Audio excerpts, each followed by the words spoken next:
Guys, how's it going? Today we're going to be cleaning up our hellebores and we're going to prune some panicle and smooth hydrangeas. So I thought before we got into all the work like we normally do, I would run through each type of plant and show you the process I go through to take care of them. So hellebores are a perennial, typically zones like 5 through 9, and in the higher end of that zone range, they are evergreen. They're beautiful all through the winter months. In the lower end of that zone range, they look like this in the spring. So their leaves from last year, while they maintained for much of the winter, they're now looking fairly tired. Some of them are even kind of brown, but you can see this year's new growth and blooms already starting here. So basically what we do is just clean out all the old leaves. It's super easy. So you just follow them back with your pruners and clip them off. It's such a satisfying job because you get instant, tangible results here, especially if you wait as long as I did. You can clean them up earlier in the season if you want to, or you can wait until there's new growth. There's really no right or wrong as far as that goes. So once they're all cleaned up like this, then you want to give them a little bit of food. So I'm going to just put on one glove here. I'm using the plant tone. You could use rose tone, flower tone, whatever you have a bag of. We're just going to grab a little handful, ring it around the plant, scratch it in. That's it. It's so super easy, you guys. And some of them are even easier than that because like this one right here, you can see all of last year's growth. This one gets big every year. It gets huge, big mass. All of the leaves typically just flop over. So we can just run around the outer part of this plant and just easily cut all of these off. And you can really do a tight job and get in there and cut the stems really close to the base of the plant, or you can leave a little bit.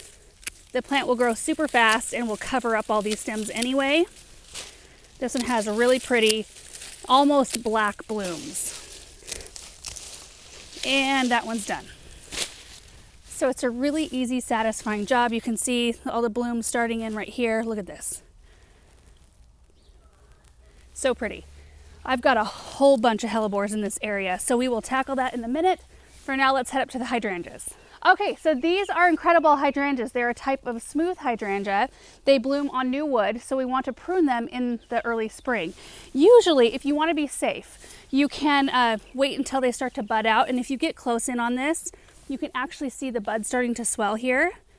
You can see a tiny bit of green. It just makes it really easy, especially if you're not familiar with hydrangeas, to determine where any dead branches are or where weak growth is, because you want to eliminate both of those things. So what the goal is to do with these is just to shape them up a bit. You usually want to take them down by about 1/3 of their total size. So that means I'm going to probably be taking my down about this far. So you find your sturdy branch like this, you follow it down to a set of strong buds right here, and you just make a cut right above it. See that right there? And then as we go through this, we will eliminate any weaker growth or any wild branching. Like, see how this branch kind of swings over this way? I don't really want to keep that for my shape, so I'm going to get rid of that. Anything that's broken, like this right here, we'll get rid of that. Any like spindliness, we also get rid of that. So our goal is to keep the really strong branches. By keeping some of that lower network of branching, you create a really strong woody base. And that way you deal with less flopping. They're just a lot stronger. I do know some people who cut both their smooth and panicle hydrangeas all the way back to the ground just to keep them in size check. I don't think that's necessarily the best idea because you do forfeit stem strength. It's just better to pick a hydrangea that will fit in the area that you've got to let it grow in. And there's so many different varieties of hydrangeas out there now that it's easy to find even small ones. So just pick one that fits the relative area that you've got for it. So let me just finish the rest of this one so you can get an idea of what it looks like in the end, and then we'll head up to a panicle hydrangea.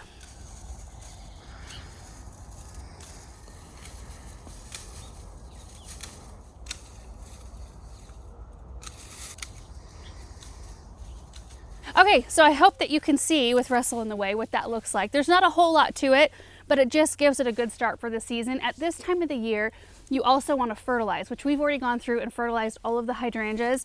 But when they start putting on that active growth and you see those buds starting to swell, it's a perfect time because you know that plant is starting to put on active growth. so it will actively start using that fertilizer. And we use Hollytone on all of our hydrangeas, and it works really well for us. So let's head to a panicle hydrangea. You pretty much do the same thing with panicles, but I've got some larger ones that I like to show you. All right, guys, so right up here we have limelight hydrangeas, which clearly love their location. They've done beautifully in this spot. They get full morning sun until fairly late in the day. So they've grown really, really well. They get a lot of heat off the house. If you come in close, you can see where I've made my cuts. It's kind of the same procedure with these in that you take about 1/3 of their total size down. So look at the cuts from last year. See right there, and then follow this up.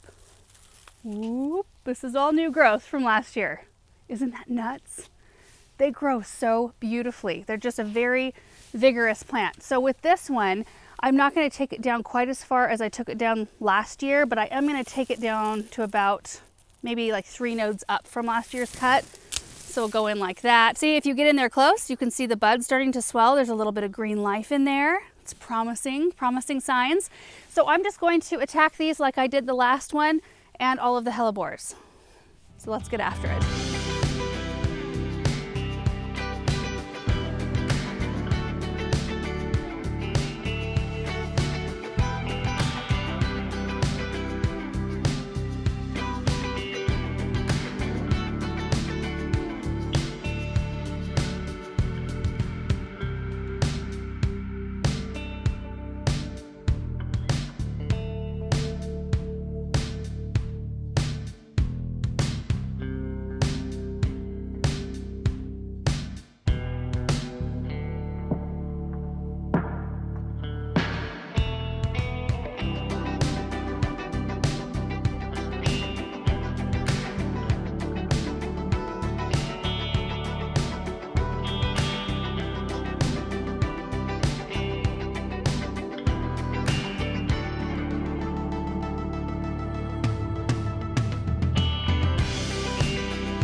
Quick sidetrack, it's time to cut back the buddleia as well.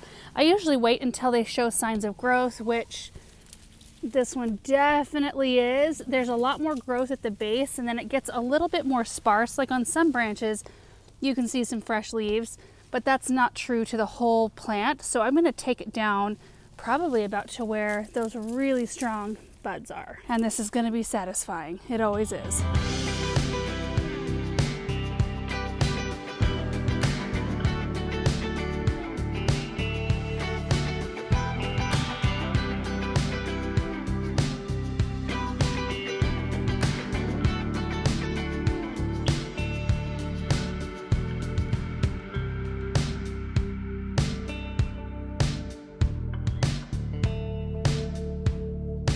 All right, guys, we are done with all the Hellebores and all the hydrangeas that I can think of in the arborescens and paniculata kind of families.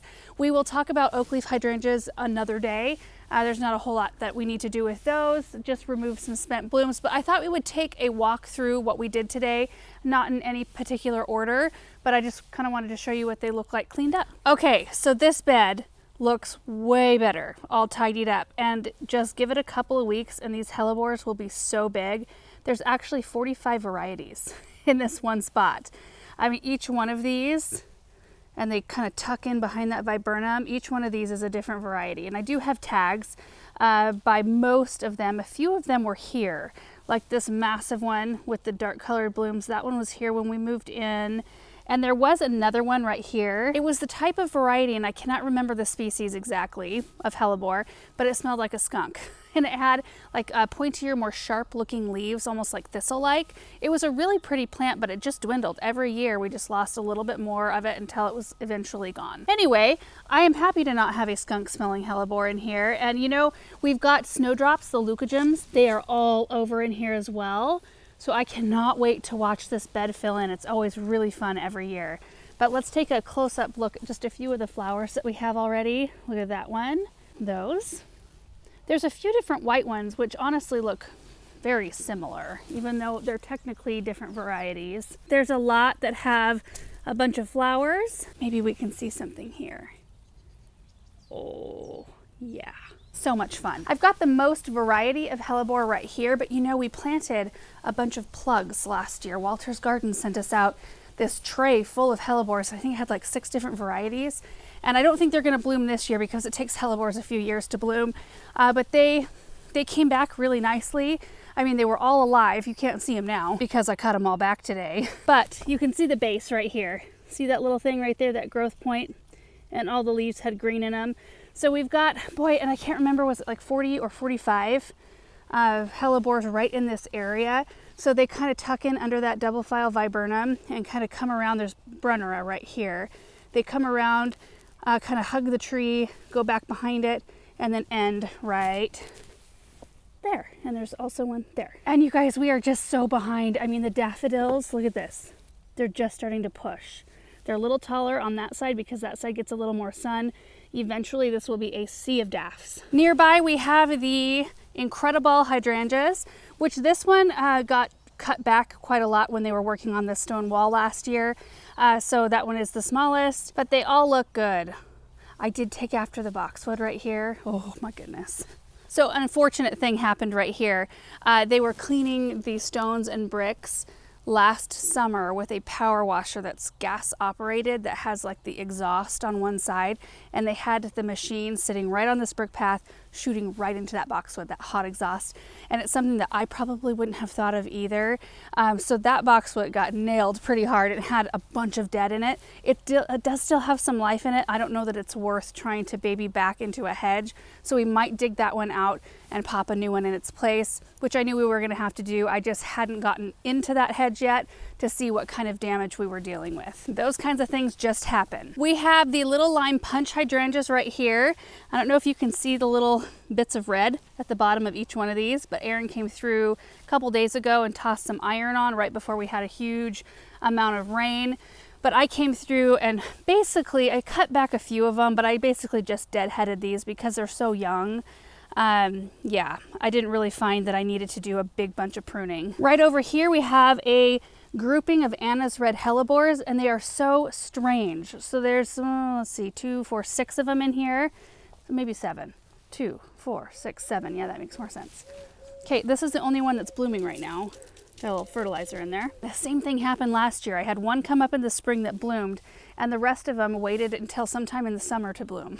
It was like way later in the season. So I don't know if that's what these are gonna do again. I don't mind, but it's just kind of odd, isn't it? Okay, we're gonna hop over here. This was something I meant to do a long time ago, but I have a limelight hydrangea standard. So tree form, I cut those back a little bit more severe than I do our regular shrubs. So you can see it's just got a nice globe shape, and then I tried to clean out, I didn't get all of it, but I clean out all of the weak spindly stuff and it looks a lot better than it did. I don't know why I went over there first before showing you these, but we got all of these cut back. They look so good. Weird thing though, and I don't know if you guys have dealt with this, see the brown on our house? That is from the dried blooms. When they get wet, they kind of, I don't know if they just lay, the weight of them lays on the house, the back blooms back there, but they want to stain the siding, and I didn't know that that was a thing. And we've tried all kinds of different cleaners. I mean, you could suggest pretty much everything, and we've probably tried it to get it off, other than just repainting and being more diligent about taking those back blooms off. But I didn't know that that was a thing. And maybe it's just a one-off. We're hopping on the gator because we've got to go around to the back corner. But first, I did take after these little lime hydrangeas here. There are 2. They're pretty small. They're on the north side of the chicken coop, so this spot doesn't get as much light as I thought it did, and so I don't know, we might have to move those in favor of something else. But while I was over here, I decided to cut back the buddleia, the butterfly bush that's right here. And I can't remember if I stopped to explain, but I did wait on pruning this butterfly bush when we did our initial clean out of this flower bed. It was a lot earlier than this, and it was still pretty cold. There was snow on the ground and ice right in front of the flower bed when we cleaned it out. I usually like to, with this type of plant, wait until there's some growth pushing. You can see where the strong buds are. That's where we cut it back to, and every winter's a little different. Typically for us, we cut them back to about 1 foot. There are some years where we've had to take them all the way back to the ground and they've had to flush it back new.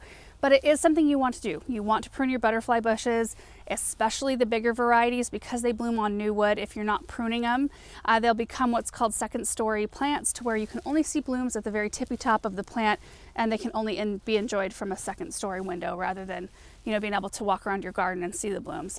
And sometimes you want that. Sometimes you want it in the back of a flower bed and you want to see that, you know, the blooms on the top, and sometimes you want to see them lower. But anyway, it's just good for the plant to prune them. So I'm just kind of tackling little things like that I have left, like one of the Limelight Hydrangea standards by the vegetable garden.